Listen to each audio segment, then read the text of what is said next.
Hi, I'm Rob, and in this Gems of War video, going to take a look in the Soulforge, tell you what's good and bad in there. Going to take a look at this weekly event troop, the Maiden of Pain. Going to show you a really good event team and a Underspire team at the same time. So first things first, let's pop into the shop and take a look at this weekly event troop, the Maiden of Pain.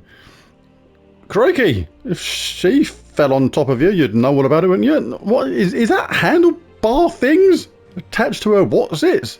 Does she get pulled up? What? Do people grab them and pull them? What the heck am I looking at here?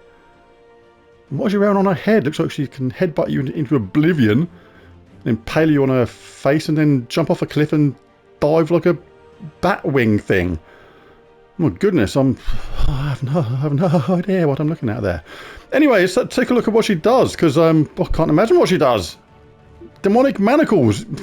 Demonic manacles to go on top of that, and look at her fingers as well. This thing is a demon. It's not, well, it actually is a demon and a construct.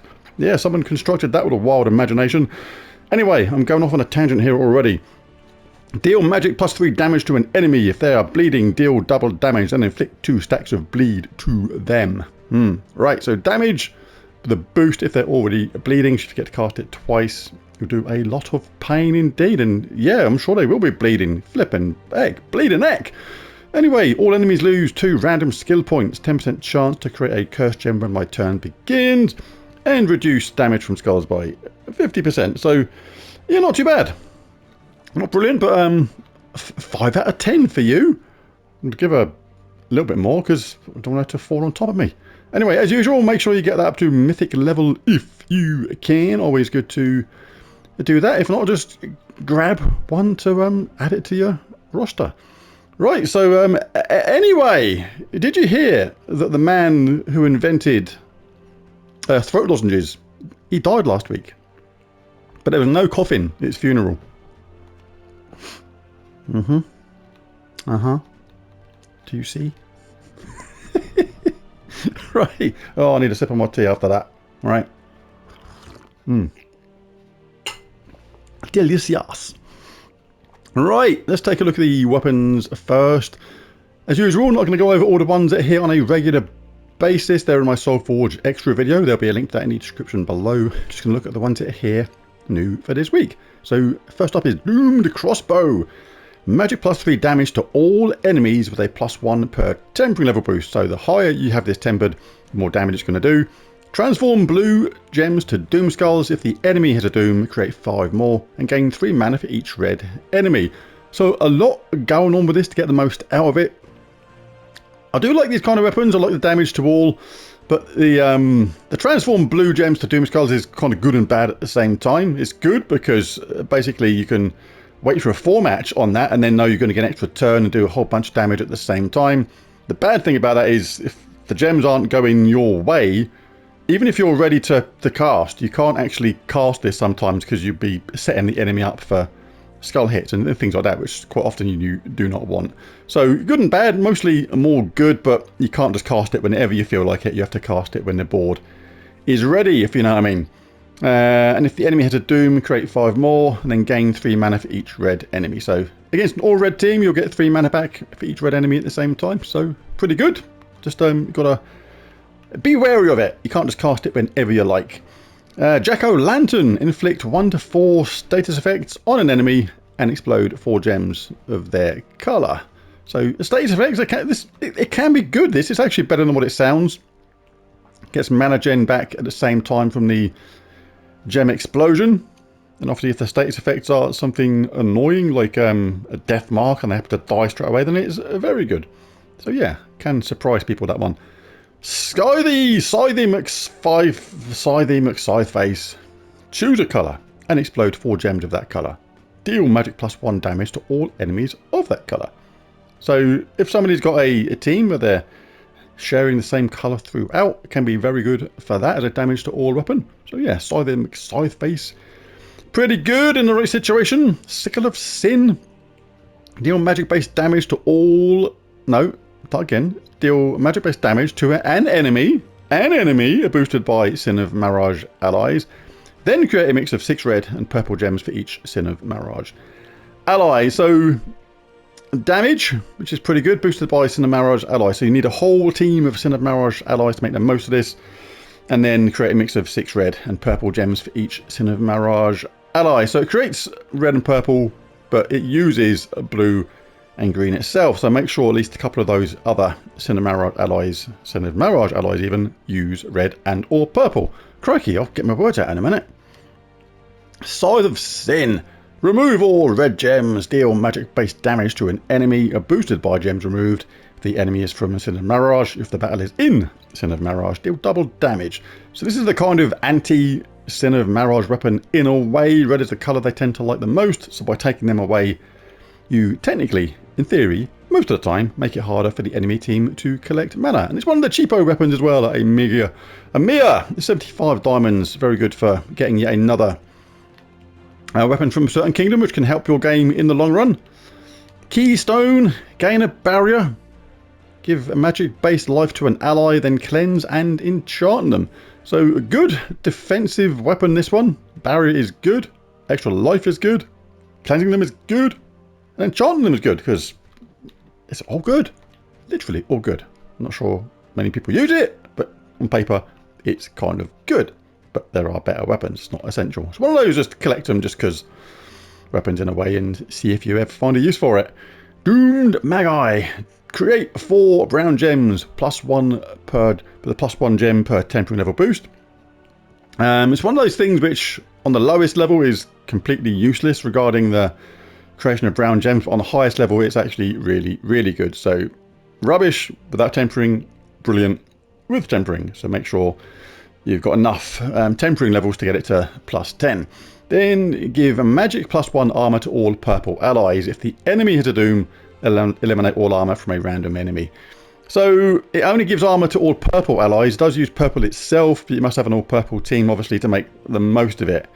And the other part as well is a little bit useless. If the enemy has a doom, eliminate all armor from a random enemy. Useless because that doesn't happen very much apart from in the event when that thing came along.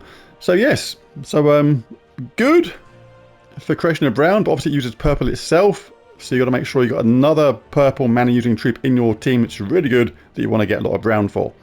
1 or 2 of them at least, but yeah. And even then, it's only going to give armor to the purple allies. So they have to use brown and purple to benefit from that properly. Do you see? Yeah. Good, but sort of, yeah, you need to build a team around it, basically. Wand of Stars. If you've got enough resources, just get it. It's the best weapon in the game. Absolutely amazing. Tons of mana gem. Can backfire sometimes, but cast it on the right option when there's the right colours on the screen and it's much more reliable. And you got the choice there of the Bless or Curse. Really, really cool. Absolutely awesome weapon. Very, very nice indeed. What is next? What is next? We have the Bane of Gods. Explode. Magic +1 purple gems. Grant a random status effect to all Sin of Mirage allies and summon a Sin of Mirage troop. So nice explodey summoning weapon here. Do like these. Really good. Mana gen, status effects, summon. What's not to like about that? And we got anything else? Doomed Volge. Deal magic-based damage to the first 2 enemies with a +2 per tempering level boost. Then create 2 purple gems for each purple ally and enemy. If the enemy has a doom, gain a random status effect. It's the fact that you create 2 purple gems for each purple ally and enemy which is called for this. Because it can be an awful lot. If you've got an all-purple team, you're going to create a decent amount of purple. If there's enemies that are purple as well, then it becomes almost unstoppable on the loop, providing you're not frozen. It can just literally just loop and loop and loop. These weapons are really good for the journey event.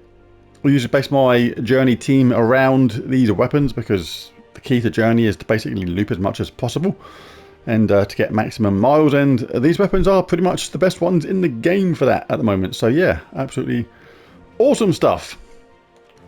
Yeah, but only good for that really. It's like other than that, it's like it's all right. If you got in this case, if you're an all purple team against an all enemy purple team, it's amazing. All loop and loop. So there are other parts of the game apart from journey, like PvP for example.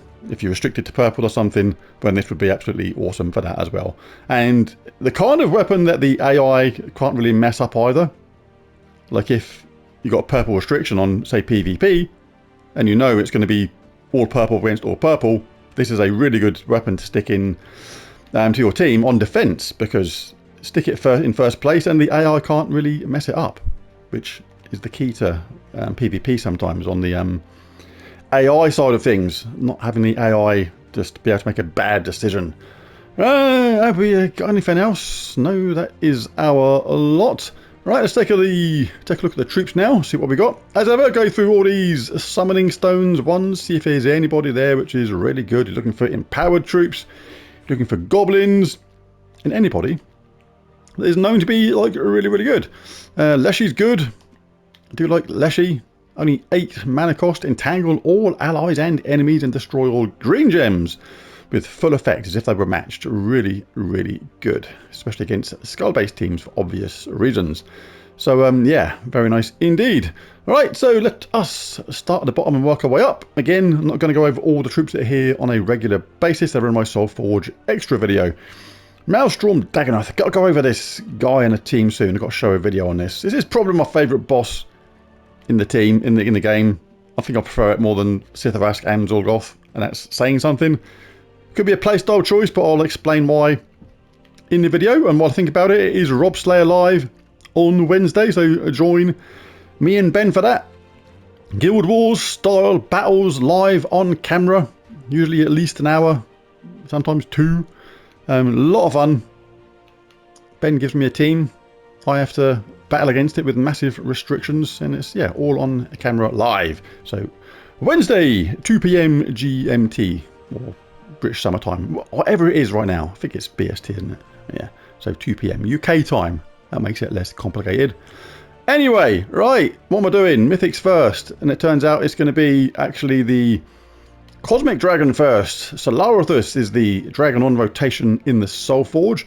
So if you're wanting to craft Stellarix, and this is the last dragon you need to continue that path and then work your way towards the next parts, then I'd say this is worth the extra Dragonite. I mean, it is 2,000, it is a lot, but it's very frustrating just keeping on, just getting those duplicates again and again and again. I know some people have got 6 or 7 duplicates, which is kind of ridiculous.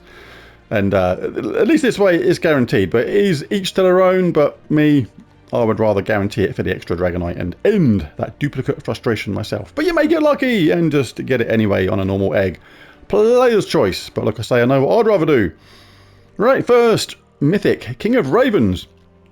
I do like the King of Ravens, it's quite a lot of fun to use. Explode all purple gems and spirit gems, and then deal magic +3 damage to the last 2 enemies boosted by spirit gems with a ×6 ratio. The traits aren't too bad either. Summon a Dark Storm at the start of battle, which is purple. Mana Shield, immune to Mana Burn, Mana Drain and Mana Steal, which is important because Murder of Ravens convert 2 blue gems to spirit gems when my turn begins. It's kind of tied to that Mana Shield in a way. Spirit gems actually drain mana when matched or exploded from the enemy. So the fact that if you leave some of them behind and the enemy got to do that means you don't actually lose the mana from the King of Ravens because he's immune to losing mana drain. So yeah, so very good for that, and can be significant damage as well, especially when you cast it at the right moment. The Elder Dragon. I do like the Elder Dragon. Does magic +3 damage to all enemies, then creates 9 cursed gems boosted by cursed enemies. Very easy to get the whole enemy team cursed with a weapon like the Wand of Stars, for example. So then you're going to create the maximum amount of cursed gems, and they are brown, and it uses brown, so it gives a chance to recharge and do it again. Very, very nice indeed. The Loss of Sanity is pretty cool. Eliminate 3 magic from all enemies when matching 4 or more gems, especially when you consider the looping potential with this, and the way you can charge up and do it again. And start battle with a Madness Storm, and all enemies lose 2 random skill points. Next up is the Fairy Godmother.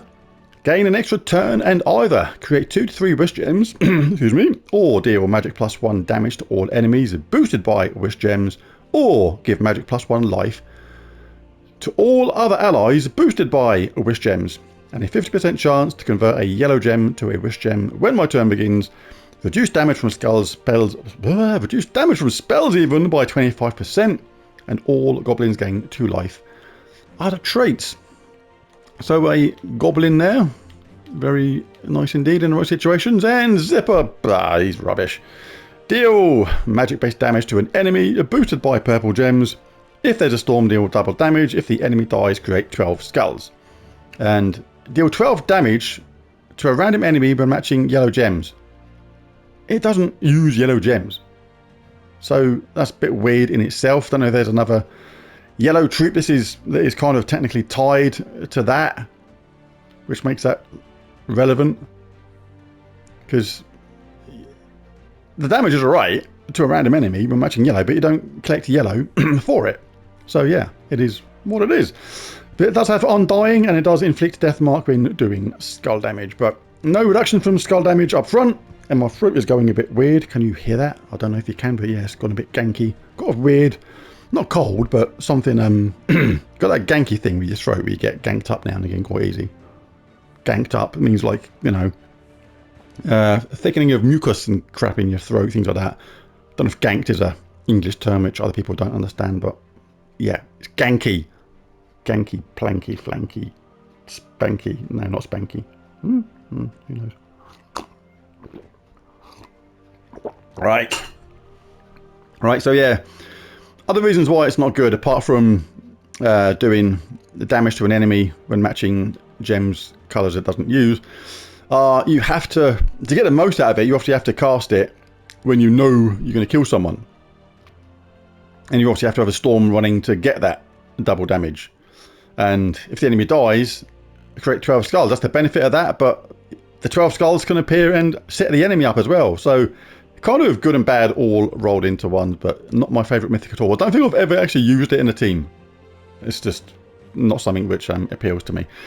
So yes, let's now take a quick look at the legendaries. First up is Sir Quentin Hadley. Convert purple gems to yellow and green gems to skulls, then do damage to 2 random enemies. Really, really good troop. And all knight allies start with 50% mana as well, which is really, really cool. So really good in knight teams. Starflower. Still one of the most underused, underrated troops in the game for me. This is better than so many mythics. It is nuts. Let's have a look. Let's compare it to this. And even something like King of Ravens, which explodes all purple gems, so it gets mana gen back. Damage to 2 last enemies boosted by spirit gems. And converts 2 blue gems to spirit gems when its turn begins, and is immune to mana drain. So not too bad, but nothing exceptional. Let's take a look at what Starflower does. Ben, by the way, loves Starflower. It's his favourite troop in the whole game. He loves it. So when we play Rob Slayer, I always pick Starflower if I can, because I always change him into a pixie. But let's take a look at this, right? And compare it to some mythics. So deal magic +2 damage to all enemies. So all damage to all enemies, that's good already. Boosted by ally and enemy Fae. So it's damaged with a boost. So if you've got an all Fae team, you've got Fae on your team, you're going to boost the damage, and you're also going to boost up the damage even further if they're enemies that are using Fae troops as well. And the boost ratio is ×5, so that's pretty good. And summon a random Fae. That's already really good. But then there's a 20% chance to transform a random enemy to a pixie. That's a 1 in 5 chance. And check this out. Gain 1 magic when an ally casts a spell. An ally. Not just her, anybody. So her damage gets more. She gets damage reduction from spells by 25%. And a 50% chance to fairy fire a random enemy at the start of her turn. So if that fairy fire comes into play, then that damage goes through the roof. Like reduction from damage from spells, increase in magic, can create fairy fire gems, has a summon, has a 20% chance to transform a random enemy to a pixie, and does damage to all with a boost. She's amazing. One of my favourite troops in the whole game is Starflower. Anyway, that was enough about that, because we're not supposed to be waffling on about legendaries so much, but she is amazing. If you haven't got her, then that is one of the legendaries I would get, even though I don't usually say to craft legendaries, because your diamonds are much better spent all round on mythics. But she is basically a mythic troop as far as I'm concerned. She's so much better than many mythics out there, which is why I say that. Garok. Deal 1 true damage to all allies, then create 7 red and 7 brown gems boosted by orc allies and summon an orc. And all orcs start with 50% mana. And gain 3 to all skills within the last position. So yeah, Garok, he is what he is. And he's not that great, but he's just alright. So we've done Garok, we've done Starflower, Quentin Hadley. Oh, went over one. One Eros is hiding near the bottom here of the legendaries. Drain 7 mana from all enemies and inflict fairy fire and burn them. Then summon 1 to 3 nightmares and eliminate 1 magic from all enemies when an ally casts a spell. And wild magic is pretty handy as well. Alright, so who is my mythic of the week? Well, it's certainly not going to be a couple of these. Like Fairy Godmother's alright. It's certainly not going to be Apostoli. King of Ravens is alright, but it has to go to the Elder Dragon. Damage to wall, loads of brown gems through curse. Uses brown, so can charge up and do it again, and does eliminate magic from all enemies when matching 4 or more gems, which happens kind of automatically when you cast it sometimes. So the Elder Dragon, my mythic of the week. Next up, let's take a look at the Lost in Translation scoring system and team. So for this, there are 6 battles that you can encounter during this event: Gluttony, Pride, Abject of the Spawned, Tartarus, Baphomet, and Astaroth. The battles are randomly chosen, but they all have an equal chance of appearing on the map. You collect Daemon Blood and Daemon Hearts during this. I've simplified the scoring system on screen here to show you how many points you get from each opponent, so make sure you fight the opponent that gives you the most points. But each Daemon Blood is worth 2 points, each Daemon Heart is worth 5 points, and battles will drop a variable number of Daemon Blood and Daemon Hearts, on average about 1.18 times the base amount. So that medal being important, you want to collect the tiers that you require to do what you want to do in this. Always check your rewards as well, because your guild may have started this and maybe some rewards sitting there waiting to be used, which will include the Token of Omens to get that lovely boost in skull and spell damage. But tier 1, really cool. You collect the Potion of Enchantment at the same time. Enchant all allies at the start of battle for this event only. And you collect other stuff as well. More shards, bit of gold, some event sigils too. Tier 2, you collect other stuff, similar stuff, as well as a Potion of Explosion. Really cool. Explode 4 gems at the start of battle. This gives you a nice quick start. And even more of those Token of Omens, which is important. Tier 3, the Potion of Rejuvenation can be really helpful if you're a newer player. Heal 3 damage to all allies at the start of my turn. Only applies again to this event, and you get more Token of Omens, more troops, and more sigils and stuff as well. And you can take it further if you desire. But I'm just going to grab the first 3 tiers. If you click the first option there, it stops you being able to have that one at the beginning where you get the bonus Orb of Chaos at the same time. I do that sometimes. If I find I'm going to go a long way, look, here's where we evolve the badge. So we've got that to a badge, and let's grab number 3. We get that other stuff as well. Really cool. Nice to collect this stuff. This is when it's more interesting to me, the game. Early, when you're collecting new troops and getting stuff you didn't have before. I mean, the game's still interesting as you progress, but there's nothing can beat that very early stage of collecting new troops and knowing you want a decent troop and suddenly getting one, and it can really affect your game. Things like that anyway. Right, so on to the team now.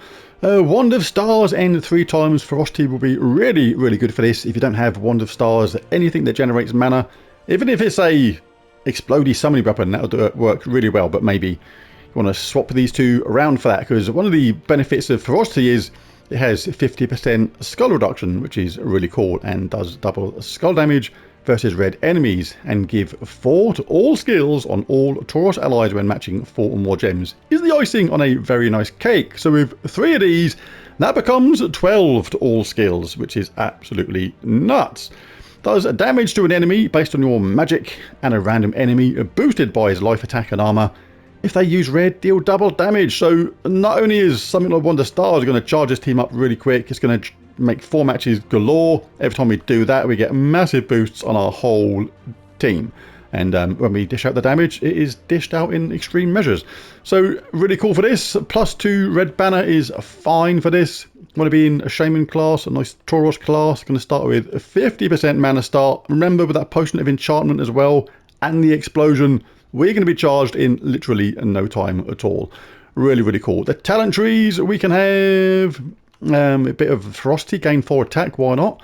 Leading light, gain 10 armor if in first place, which we are at the moment with this weapon in first place. Root trap, entangle the first enemy at the start. Always good to be safe from them skulls, because by the time we lose the root trap, the enemy would be probably dead. Blood and glory, gain 1 glory in PvP. You may think, what am I using that for? Because I don't want a green storm and I don't want a yellow storm. So I'm going to pick that to stop them stormers, basically. Although the storms can be handy because it doesn't matter what colour we get as long as we get charged up. So you can pick one of them if you like. Player's choice. Armour of Light, all troops gain 4 armour. Bloodthirsty, become enraged on 4 or 5 gem matches, which happen all the time in this team. And Bull General, all Tauros allies gain 1 attack every turn. So let's see how this works. It's going to work really well. Always say yes to this. We noticed you have an event medal for this battle, but it isn't equipped. Would you like to equip it now? Yes. Yes, I would. Let's go across to there, find our event weapon medal thing. There it is, Badge of Omens. When you get it upgraded to a medal, make sure you do that as well. And we'll pick on the strongest enemy, which is a Baphomet. And let's do a bunch of battles here. So we've got a 50% mana start. There's our explosion. There's wand. We can collect red if it was there, but it's not, so we'll cast wand and get unlucky. How's that for a first battle? That's what happens sometimes. Anyway, we're ready now. Let's cast one, then the other one, and bish bash bosh them out of there. See, Wand of Stars isn't infallible. It's kind of good that it's done that because it can go wrong from time to time, but most of the time it doesn't. But when it does, it makes you go, what? Anyway, there's our explosion thing. There's our red. That's what's going to happen if you can collect red straight away in this cast, or if Frosty's back to back. Huge amount of damage with a boost from the medal. Very, very straightforward. This is going to be the way to go about it. It's going to make absolute mincemeat of this world event. Come on. Give me a red. There we go. By the time the next round comes around, the next Frosty is ready, and we're just going to be just one-shotting everybody. They cannot withstand the hit from our mighty ball.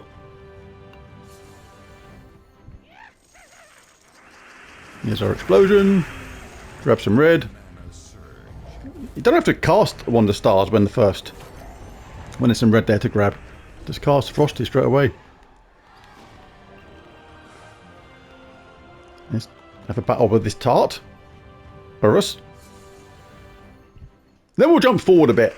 Let's do some battles when things get allegedly a little bit harder. There we go. You're gone. And so are you. Right, I've jumped forward just a little bit. I'm going to show a few more battles because it's going to be so straightforward with this team. It is absolutely nuts. But like I say, if you don't have Wand of Stars, any explodey summony weapon will do absolutely fine. You can take a look at your stats when you get those 4 matches with the wand, or with ones that just there. It just puts our stats up really, really quickly. Look, I don't need to cast this now because I just don't need to, but if you did, you get those 4 matches and the damage just goes up and up and up all the time. So if you're a newer player to the game, if you need more of a boost, you can actually continuously cast Wand of Stars, and if you're not like amazingly unlucky, you'll get 4 matches and just keep on boosting up the damage. Look, it goes absolutely through the roof. So let us wipe them out and continue. But for a lot of players, it's going to be straightforward enough to just cast the Frosties, because with the boost from the medal, we're going to be doing absolutely stacks of damage here. But you can take those 4 matches if you want the boost anyway, because like I say, 12 to all skills. Every single 4 match is just absolutely nuts. Could have collected that red on the other side, but I'd just like to show the benefits sometimes of the 4 matches with a team like this, because look, we're already just gone up to nuts levels of damage. Absolutely insane. Fantastic stuff. Absolute walk in the park. So if you don't have 3 Frosties, just put in 2 and something else, because they're going to be another Tauros. Make sure it's a Tauros though. But the Frosties will be doing all the heavy lifting on this event, and will make absolute mincemeat of the opponent. So Wand gets up so easy, look, it's nuts, rarely fails.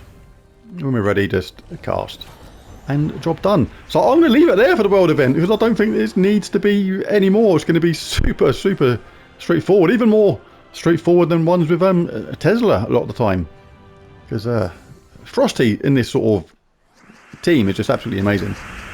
We can't say no to a bit of that though, can we? Look at that, just pure filth. Absolutely awesome stuff. Right, onto the Underspire. Oh look, somebody survived, but the third one's there. Get out of it, sunshine. Now onto the Underspire team. Right, not a very good choice of troops to pick from Senate from Mirage, but it is what it is. But I do like to show these teams without mythics, so this is a non-mythic team here. If you have got the troop, Eclipsos, really, really good one to stick into the team for this, dealing a massive amount of damage to all enemies, really, really good. So certainly stick Eclipsos in the team if you can. If you haven't got that, or you prefer something a bit different, the Scourge of Honor is decent as well, dealing true damage to all enemies, again, making short work over the enemy. But for a no mythic team for this, the choice is really, really bad. There's hardly anybody that does a decent amount of damage. There's nobody that does damage to wall apart from those troops I just mentioned. And even the weapon choice isn't that fantastic. I mean, you have got some okay choices, particularly some of the doomed ones that does do damage to all. That's not a bad choice. Just be careful of that transform blue to doom skulls when you cast it. Make sure you don't set the enemy up. But yeah, I'm going to go for this team here. Stingbat does damage to 2 random enemies, boosted by purple gems. If an enemy dies, create 2 demonic portal gems, and does have a chance to dodge skull damage as well as explode a purple gem at the start of battle. Bane of Gods is a good weapon for this, uses different colours to our Stingbat, and if our Stingbat dies, we can replace it with a summon, as well as get nice mana gen and status effects from the weapon here, which is pretty cool. Can absolutely do that. Why aren't I in my class yet? Why aren't I in my class indeed? What should we be? We can be a couple of choices. Can be Dabalist, Doomsayer. I think I'll go Doomsayer for this. To show that this quick, explode a purple gem at the start of battle as well. 24% to death mark a random enemy with matching 4 or more gems. Means things can happen quickly if you get lucky. Can have resilience, can have purification, nice to have a cleanse. Disease, a random enemy on 4 or 5 gem matches, slows down how quickly they get their mana. You could have that, I suppose. Yep. Sudden Doom or Life Siphon, Healing Herb, player's choice. Swift Curse, always good. Death mark a random enemy at the start of battle. They can just die all of a sudden. And a Chaos Wave isn't bad either. So a banner for this will have a +2 red, +1 green, -1 blue. And as for the other 2 troops, they're going to be just the troops that do damage to 2 enemies. Again, deal, in this case, magic +2 damage to the 2 strongest enemies, boosted by enemies at full life or full mana, and explode a green gem at the start of battle. And Barghast explodes a red gem at the start of battle, and does damage to an enemy and the enemy below, and burn and fairy fire both of them. So basically we got 3 troops here doing damage to 2 different opponents. So if we cast 2 of them, that should be all enemies attacked, and basically just somebody else can finish them off. We've got a summon, we've got mana gen, we've got status effects, and this is with no mythic. But like I say, do stick in something like Eclipsos if you have it. But let's jump in, see how this does. With all these different troops exploding gems at the start of battle, even though we haven't got any quick mana start on this, it should be actually a nice little head start. You can even chuck on a Medal of Anu if you want a 20% mana start there for them troops. Right, so just grab anything really. Get ourselves charged up and ready to rock and roll. They're ready. We could cast them, but it's good to get the weapon up if you can. Let's get green and yellow. It's not going to be a quick team all the time. It's just the way it goes. It's like we have to go with what we're given. Sometimes what we're given is a little bit rubbish. So we've got to take what's on the table. If on the table was a load of cabbage and mouldy peas, then that's what it is. If it's a nice juicy gatto or trifle or a nice bit of sirloin steak or something, we can indulge in that. What am I talking about? I don't know. Let's get our 3 lanterns from Matey Boy Chain Hat and go on to the next. Look, I think I've got the event medals on at the moment. For this sort of thing, you can have Medal of Anu. It's going to make it that much quicker.